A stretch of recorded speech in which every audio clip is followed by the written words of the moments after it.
আমরা নেমন্তন্ন বাড়ি যাব, মানে পুতুল মাসির পাত্র আসবে, তার জন্য নেমন্তন্ন করেছি। আমি রিটন মা মানে সবাই মিলে যাব। তো আমি তো রেডি। তো এখানে যা গরম পড়েছে না, অস্থির লাগতেছে, গরম লাগতেছে।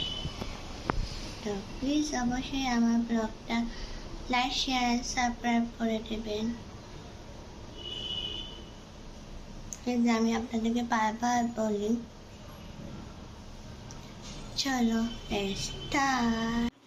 এখন আমরা বেরাচ্ছি, আমি নামতেছি, মা নামবে, তখন গাড়ি চলে এসেছে। তো গাড়িটা বসবে, তারপর দিদুনকে নেব, তারপরে যাব।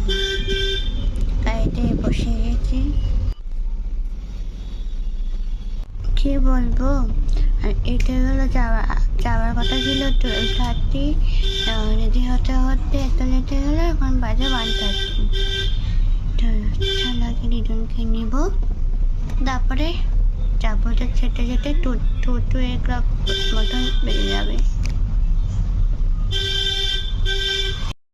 আমরা পৌঁছে গেছি।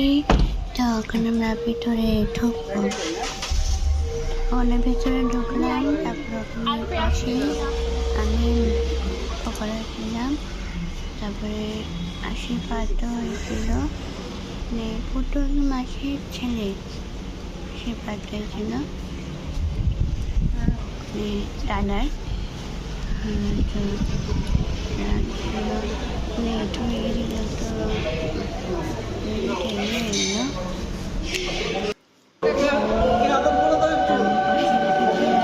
তারপরে বসেছিলাম, নিয়ে পকোড়া খাচ্ছিলাম। বসে আশীর্বাদ করছিলাম। তারপরে কেক কাটিং হয়েছিল। আমি আমরা সবাই খেতে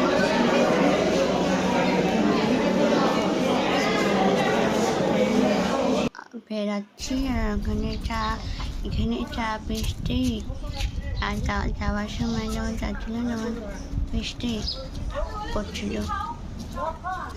তখন কয়েকদিন যা গরম ছিল, আর আমি কয়েকদিন দেখছি বৃষ্টি পড়ছে। সোয়েটারটা একটু আরাম। এখন আমরা